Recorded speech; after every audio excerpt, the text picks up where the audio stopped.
네, 안녕하십니까. 신론어TV의 신원호입니다. 오늘은 창세기 28장 10절로 22절의 말씀을 가지고 불확실에서 확신으로 라는 제목으로 말씀을 드리고자 합니다. 야곱이 형을 많이 속였지요. 첫 번 속인 것은 장자권을 빼앗은 것이고, 두 번째는 아버지의 축복을 빼앗았습니다. 결국 형의 분노를 사서 이제 집을 떠날 수밖에 없는 처지가 돼가지고 먼 하란에 있는 삼촌집을 가다가 베델에서 해가 져서 노숙을 하게 됩니다. 참으로 불안하고 처량하기 그지없는 신세가 되었습니다. 현재명 선생의 동무생각 가사도 거의 비슷합니다. 해는 져서 어두운데 찾아오는 사람 없어. 밝은 달만 쳐다보니 외롭기 한이 없다. 내 동무 어디 두고 이 홀로 앉아서 이 일 저 일을 생각하니 눈물만 흐른다. 참으로 야곱이 깊은 잠을 자지 못하고 자신의 장래의 불안에 대해서 이리 뒤척 저리 뒤척 고민했을 것입니다. 과연 삼촌집에 있는 하란까지 무사히 도착할 것인지. 베델에서의 하란까지의 거리가 1000km입니다. 그 먼 길을 산을 넘고 강을 건너 또 사막을 지나서 위험한 곳을 지나서 무사히 도착할 것인지, 또 앞으로 나는 무엇을 먹고 입고 살 것인지, 또 내가 가는 이 길을 무사히 돌아와서 고향으로 돌아올 수 있을 것인지, 그런 확실한 것이 아무것도 없었습니다. 오늘날 현대인의 삶이 불확실한 삶입니다. 1970년 미국 경제학자 존 케네서 갤브리스 교수는 불확실성의 시대라는 책을 냈습니다. 경제만이 불확실한 것이 아니라 정치도 불확실하고 우리의 미래도 매우 불확실합니다. 현대인들은 절대적인 존재, 하나님, 망고불면의 진리, 이런 모든 것을 다 무너뜨려 버렸습니다. 해체했습니다. 포스트 모더니즘은 절대적인 가치는 없다. 옳고 그름은 없다. 오직 다름만 있을 뿐이다. 너희를 차별하는 자를 차별하라. 규제하라. 금지하는 자를 금지하라. 하나님은 살아있는 것이 아니라 사람이 만들었다. 그래서 철저히 절대적인 하나님의 존재, 절대적인 하나님의 말씀을 다 해체하고 모든 것을 인간의 위주로 하나님을 해체하면 자유를 누릴 줄 알았는데 오히려 불확실한 존재가 되고 만 것입니다.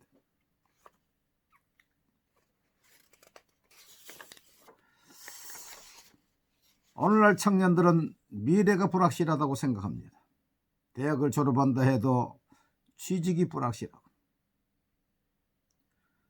취직을 한다 해도 좋은 배우자를 만난다는 것이 불확실하고, 좋은 배우자를 만난다 할지라도 결혼이 순탄히 유지될 수 있느냐, 이것도 불확실하고, 그러니까 아예 모든 것을 포기하고 마는 것입니다. 야곱이 이런 불확실한 밤에 하나님을 만났습니다. 하나님께서는 이렇게 말씀하십니다. 여호와께서 그 위에 서서 이르시되 나는 여호와니 너의 조부 아브라함의 하나님이요 이삭의 하나님이라. 내가 누워있는 땅을 내가 너와 내 자손에게 주리니 내 자손이 땅에 티끌같이 되어 내가 서쪽과 동쪽과 북쪽과 남쪽으로 퍼져나갈지며 땅의 모든 족속이 너와 내 자손으로 말미암아 복을 받으리라. 내가 너와 함께 있어 내가 어디로 가든지 너를 지키며 너를 이끌어 이 땅으로 돌아오게 할지라. 내가 내게 허락한 것을 다 이루기까지 너를 떠나지 아니하리라 하신지라. 모든 것이 불확실한 야곱에게 하나님이 찾아오셔서 확실하게 3대 약속을 해주신 것입니다. 첫째는 너 누운 땅을 너와 네 자손에게 주겠다. 두 번째, 내 자손이 번성해서 동서남북으로 퍼져나갈 것이고 천하만민이 내 자손을 인해서 복을 받을 것이다. 셋째, 내가 너와 함께 있어서 너를 복주고 무사히 고향으로 돌아오게 하겠다. 여러분, 사람을 볼 때는 확실한 것이 아무것도 없어요. 내 자신도 믿을 수가 없어요. 그러나 하나님을 만나고 하나님을 붙잡고 하나님의 말씀을 믿으면 모든 것이 확실합니다. 천지는 없어져도 하나님의 말씀은 1.1핵도 없어지지 아니하고, 하나님은 사람이 아니시니 거짓말을 하지 않으시고 인생이 아니시니 후회가 없으시도다. 어찌 그 말씀하신 바를 행하지 않으시며 하신 말씀을 실행하지 않으시리요. 여러분, 야곱에게 나타난 하나님의 이 3대 약속을 하나님이 지키셨습니까? 예, 지켰습니다. 첫째로 그 땅에 대한 약속을 지켜서 지금까지도 이스라엘 백성들이 그 팔레스타인 지역을 베들을 다 차지하고 있지 않습니까? 성경에 보면 예수님이 감람산에 오신다 그랬습니다. 예수님이 올 때까지 이스라엘은 그 땅을 차지할 것입니다. 두 번째, 하나님은 야곱에게 번성의 복을 주셔서 12아들을 주셔서 그 12아들이 12지파장이 되고, 그리고 야곱이 받은 이름 이스라엘이 오늘날 이스라엘 국가의 이름이 되었습니다. 세 번째로 하나님은 야곱에게 복을 주시고 지켜주시고 무사히 돌아오게 하겠다고 그랬습니다. 하나님은 야곱으로 인해서 삼촌집에 복을 주었습니다. 라반이 그에게 이르되 여호와께서 너로 말미암아 내게 복 주신 줄을 깨달았노니 내가 나를 사랑스럽게 여기거든 그대로 있으라. 또 야곱도 내가 오기 전에는 외삼촌의 소유가 적더니 번성하여 때를 이루었으니 내 발이 이르는 곳마다 여호와께서 외삼촌에게 복을 주셨나이다. 하나님께서 야곱의 발이 이르는 곳마다 복을 주시고, 또 삼촌과 품삯을 아롱진 것 재밌는 것으로 할 때에 모든 염소 새끼 양의 새끼가 아롱진 것 재밌는 것을 하나님이 쓸어 주시어서 6년 만에 거부가 되었습니다. 야곱이 그 염소 양들이 새끼를 뵐 때에 물구유 앞에 아롱진 버드나무 살구나무를 이렇게 얼룩덜룩해서 세워놔가지고 그것으로 인해서 얼룩이 점 있는 것, 이런 것들이 다 태어나는 줄로 알았는데 하나님은 야곱에게 꿈에 이걸 보여줬습니다. 창세기 31장 10절에 그 양떼가 새끼 뵐 때에 내가 꿈에 눈을 들어보니 양떼를 탄 순양은 다 얼룩무늬 있는 것과 점 있는 것과 아롱진 것이었더라. 하나님은 내 재주로 그렇게 새끼들이 아롱진 것, 점 있는 게 나온 게 아니다. 내가 다 그렇게 해주신 것이다. 그걸 보여주기 위해서 꿈에 보여준 것입니다.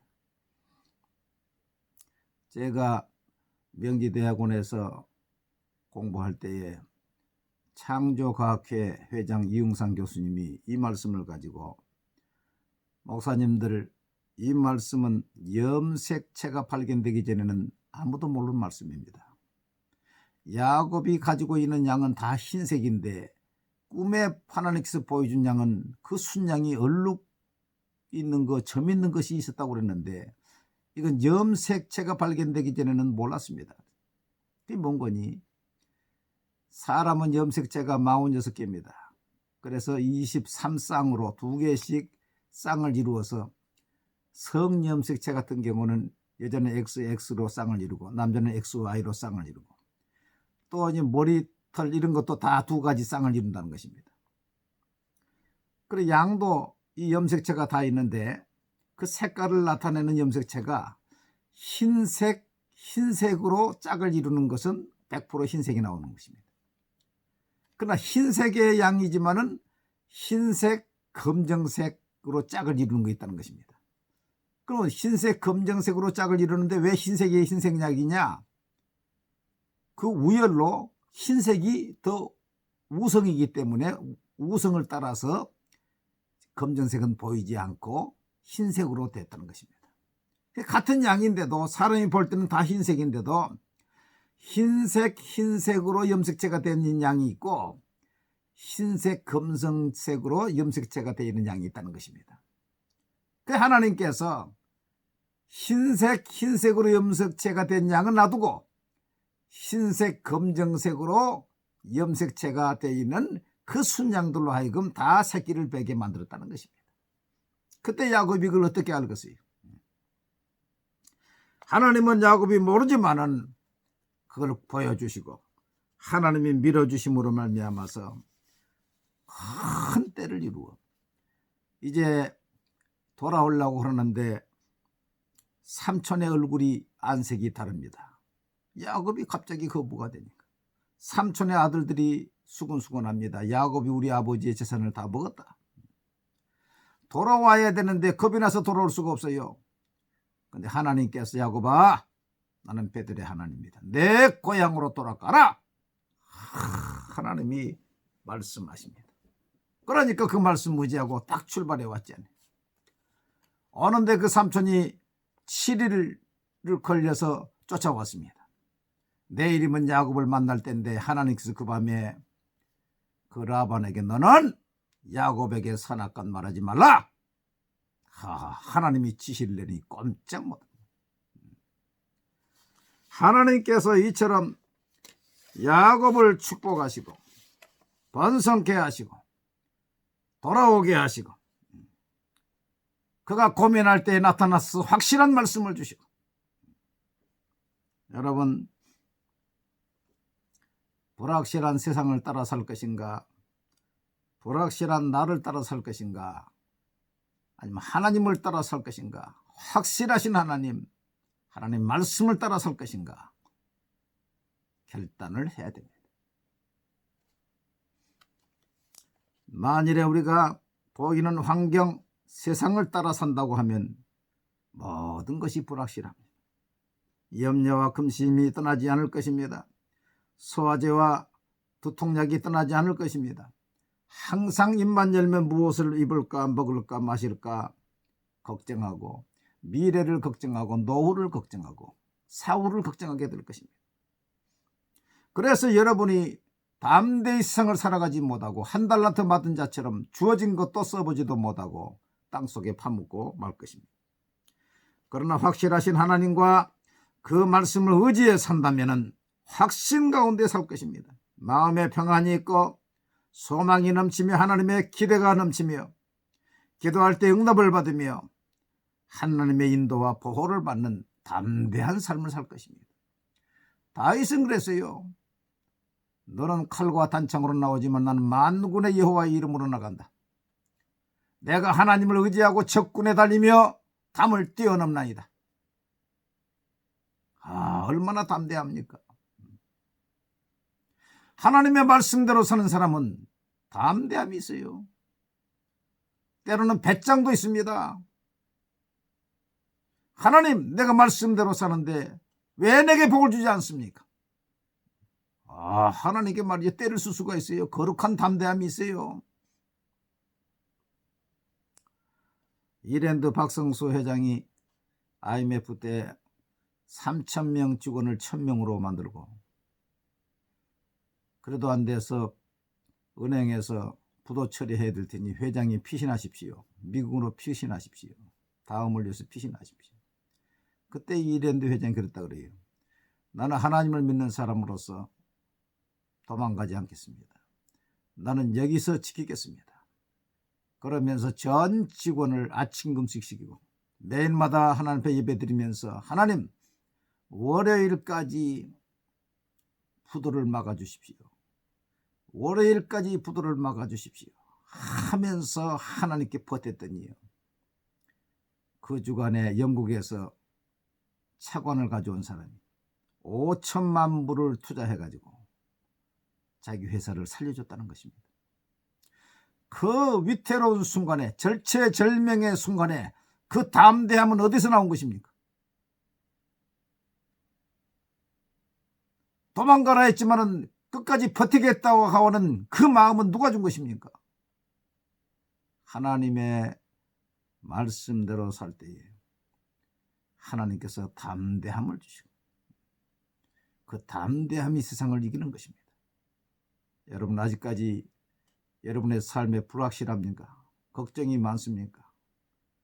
하나님을 위주로 하나님의 말씀을 붙잡고 기도하면서 확신 가운데 이 삶을 살아나가시기를 주의 이름으로 부탁을 드립니다. 감사합니다.